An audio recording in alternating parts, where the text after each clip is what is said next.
नमस्कार प्रेक्षकांनो. लग्नानंतर होईलच प्रेमच्या आजच्या भागामध्ये आपल्याला असं पाहायला मिळतं की आता वसू आत्या म्हणते, काय ग नंदिनी, तुला थोडीशी काही वाटते की नाही? तुझं लग्न साखरपुडा झाला कोणासोबत आणि लग्न तू जीवासोबत करून आली. तुला थोडीशी लाज वाटत नाही की काय झालं काय नाही? आणि खुशाल तू इथे गिफ्ट्स वाटते आहे. तर आता हे ऐकून काव्याला खूप राग येत असतो. नंदिनी म्हणते, अहो हे माझ्या आईने प्रेमाने दिलेले आहे. झालं गेलं सगळं विसरून हे तिने स्वतःहून दिलेलं आहे. आता हे ऐकून काव्या खूप भडकलेली असते. काव्या म्हणते, वसू आत्या, तुम्हाला काही वाटते की नाही?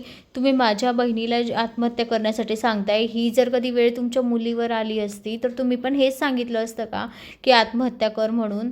तेव्हा वसू आत्या म्हणते, काव्या काय बोलते तू? तुला तरी समजतं आहे का? काव्या म्हणते, मी बरोबर बोलते आहे. तुम्ही माझ्या बहिणीवर हात उठवता आहे, हात उचलता आहे. मग मी कशी काय शांत बसू? माझी बहीण लाखातनं एक आहे. तेव्हा आता वसू म्हणते, हा दिसतेच आहे ती. तेव्हा अजून काव्याला खूप राग येतो. काव्या म्हणते, वसू आत्या, तुम्ही तुमच्या आयुष्यात राहा. तुम्हालाही नाही, ह्या घरामध्ये कोणी आरसा दाखवलेला नाही आहे, पण मी तुम्हाला तुमची जागा आणि तुमचा आरसा बरोबर दाखवून राहील. तर आता हे ऐकून वसू आत्याला खूप राग येतो. वसू आत्या टोमण्यावर टोमणे मारत असते. तर आता इकडे जीवाला सुद्धा खूप वाईट वाटत असतं. जीवा म्हणतो, वसू आत्या बस आता, किती बोलतेस? तर आता इकडे पार्थच्या डोळ्यात सुद्धा पाणी असतं. पार्थ म्हणतो, वसू आत्या तू किती बोलणार आहे त्यांना? तेव्हा आता हे ऐकताच आता वसू आत्या लगेच शब्द पकडते की हां, तुझ्या मनात अजून नंदिनीच आहे ना?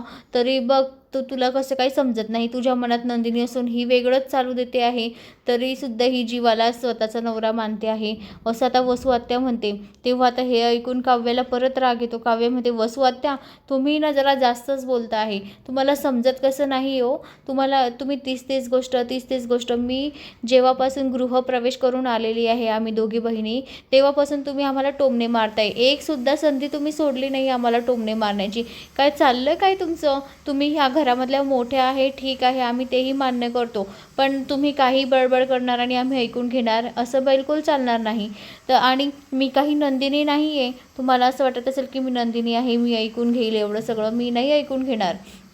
आणि माझ्या बहिणीला एक शब्द बोललेलं मी खपवून घेणार नाही, कारण माझी बहीण लाखात एक आहे. त्याच्यामुळे मी अजिबात खपवून घेणार नाही. तर आता हे ऐकून वसूला खूप मोठा धक्का बसतो. वसू म्हणते, हिचं तोंड जास्तच चालू आहे. तर आता इकडे नंदिनीला खूप रडू येत असतं. तिला काय करावं काही सुचत नसतं. ती इतकी रडत असते. ती म्हणजे तिला खूप वाईट वाटत असतं, कारण वसू आत्या घालून पाळून तिचा अपमान करत असतात की नंदिनीला समजायला पाहिजे थोडंसं. तिला काही समजत नाही, काही नाही, आणि खूप घालून पाडून बोलत असते. तेव्हा आता काव्य चांगलीच त्याची खरडपट्टी काढते वसू आत्याची.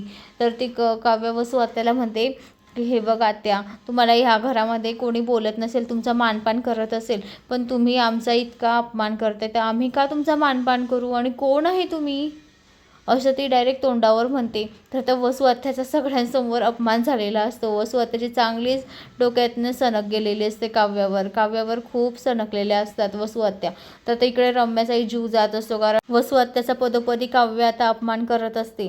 त्याच्यामुळे रम्या खूपच चिडचिड होत असते. रम्यालाही खूप राग येत असतो, पण ती शांत असते.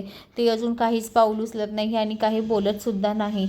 तर आता इकडे मंजू मावशीचा नवरा गालातल्या गालात हसत असतो. त्याला असं वाटत असतं की वसुताईचा अजून कोणी अपमान केलेला नाही आणि फर्स्ट टाईम वसुताईचा अपमान होतो आहे. त्याच्यामुळे तो गालातल्या गालात हसत असतो. त्यालाही आनंद झालेला असतो, कारण वसुताई फक्त ऑर्डरच सोडतात, बाकी सगळे त्यांचं ऐकतात. पण आता बरं आहे, अशी सून भेटली ना, आता यांचं कोणीच ऐकून घेणार नाही, असं आता तो म्हणत असतो. तेव्हा आता परत काव्य म्हणते, हे बघा वसू आत्या, माझ्या आईने हे गिफ्ट दिलेलं आहे, तर हे गिफ्ट फेकायचं नाही. मला अजिबात सहन होणार नाही. ते त्यांनी प्रेमाने दिलेलं आहे, आणि जर कधी मला हे गिफ्ट फेकलेलं दिसलं तर मग तुम्ही बघून घ्या तुमचं. आणि आम्हालाही ना ऑर्डर सोडायचे नाही, कारण तुम्ही ना एक ऑर्डर सोडतात. काय हो, तुम्ही तुमच्या मुलीला सांगत जा ना, तिला चांगले वळण लावा वगैरे. आम्हाला काय शिकवताय? आमच्या आईवडिलांनी आम्हाला चांगले संस्कार दिले आहे. तुम्ही तुमच्या मुलीला शिकवा जरा. तेव्हा आता वसू आत्याची एवढी सणकते. वसू आत्या म्हणतात, माझ्या मुलीवर नको जाऊ तू. माझी मुलगी कशी आहे ना मला माहिती आहे. तुझी बहीणच बघ आधी कशी आहे. तेव्हा आता हे ऐकताच आता काव्याची परत सणक जाते. काव्य म्हणते, हे बघा वसू आत्या, माझ्या बहिणीवर तुम्ही यायचं नाही बरं का. तुम्ही तीच गोष्ट माझ्या बहिणीवर आणता आहे.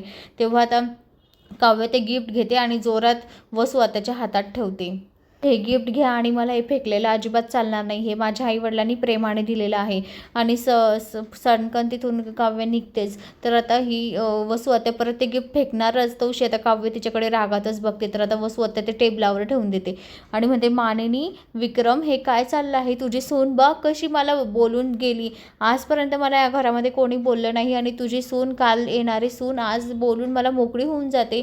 तेव्हा आता विक्रम म्हणतो, ताई तू पण तर तसंच केलं गं, तू पण कशाला घालून पाळून बोलते तिला. तेव्हा आता मानिनी म्हणते, ताई तुम्ही पण असं बोलायला नको होतं. तेव्हा वसू म्हणते, काय तुम्ही पण मलाच बोलताय? तेव्हा विक्रम म्हणतो, हो मग ताई तू बोलायला नको होतं, तू कशी बोललीस तिला, आम्हालाही समजतं आहे. तेव्हा आता वसू म्हणते, मला ह्या घरात राहायचं नाही आहे. जोपर्यंत नंदिनी माझी माफी मागणार नाही तोपर्यंत मी राहणार नाही. कारण तिच्या बहिणीने मला उलटं उत्तर दिलं आहे ना, तर नंदिनीलाच मला माझी माफी मागावी लागेल. तर आता हे ऐकून जीवालाही खूप वाईट वाटतं आणि पार्थलासुद्धा वाईट वाटत असतं. तेव्हा आता नंदिनी हात जोडत म्हणते, आत्या सॉरी, माझी बहीण खूप अल्लड आहे, त्याच्यामुळे तुम्ही तिचं बोलणं मनाला लावून घेऊ नका. तिनं लहान आहे अजून, तिला काही समजत नाही मोठ्यांशी कसं बोलावं कसं का नाही, तर त्याच्यामुळे तिला माफ करा. तेव्हा आता वसू आत्या म्हणते, वाग तरी पण तू तुझ्या बहिणीचीच बाजू घेते आहे. तर आता नंदिनी म्हणते, हे बघा आत्या, तुम्ही मला काही म्हणून घ्या, काही म्हणा, मी सगळं सहन करेल, पण तिला प्लीज बोलू नका. तर वसू आत्याला परत राग येतो की परत तुझ्या बहिणीची चूक आहे आणि तू तुझ्या बहिणीचीच बाजू घेते आहे, म्हणून तिला खूप राग येतो वसू आत्याला सुद्धा. पण आता नंदिनी खूप रडत असते आणि माफी मागत असते. तर आता वसू आत्या म्हणते, आणि आत्ताच्या आत्ताही ना मला तू इथे नको आहेस, तू ना लगेच तुझ्या रूममध्ये निघून जा, मला तू इथे दिसलीच नाही पाहिजे. तेव्हा आता काव्या नंदिनी हात जोडून आता तिच्या माफी मागून तिथून रडत रडतच तिच्या रूममध्ये जाते. नंदिनीला खूप मोठं वाईट वाटलेलं असतं की माझ्यासोबतच का घडतं हे, मलाच का बोलतायत. जेव्हापासून लग्न करून आली तेव्हापासून हे असंच चालू आहे. एक दिवसही शांत गेलेला नाही, रोज काही ना काही चालूच आहे, असं म्हणून आता नंदिनी रडत असते. नंदिनी म्हणते, काय करू, मला काही समजत नाही. काव्यालाही मी समजवू शकते, पण काव्य अजून अल्लड आहे, तिला मोठ्यांशी कसं बोलायचं, काय बोलायचं ते समजत नाही. मग आता मी काय करू. त्या ठिकाणी ती म्हणते, मला आता खूप धाडसी व्हावं लागेल, कारण आता असं लुचूपुचू होऊन चालणार नाही, संसार सांभाळायचा आहे, तर मला स्ट्रॉंग व्हावं लागेल, असं ती मनातल्या मनात तिचे बोलत असते आणि खूप रडत असते. तिला खूप रडू येत असतं, कारण वसू आत्याने घालून पाळून तिला बोललेली असते, तिचा सदा न कदा अपमान केलेला असतो, त्याच्यामुळे ती खूप रडते. तर आता त्या ठिकाणी तिथे जीवा येतो. जीवा तिला समजवण्यासाठी आलेला असतो. जीवा म्हणतो, काय हो तुम्ही का नाही बोलल्या आत्याला, सरळ उत्तर द्यायचं ना, तुम्ही कसं काय एवढं सहन करतात, मला काही समजत नाही. तेव्हा नंदिनी म्हणते, अहो जाऊ त्या मोठ्या आहे आपल्यापेक्षा.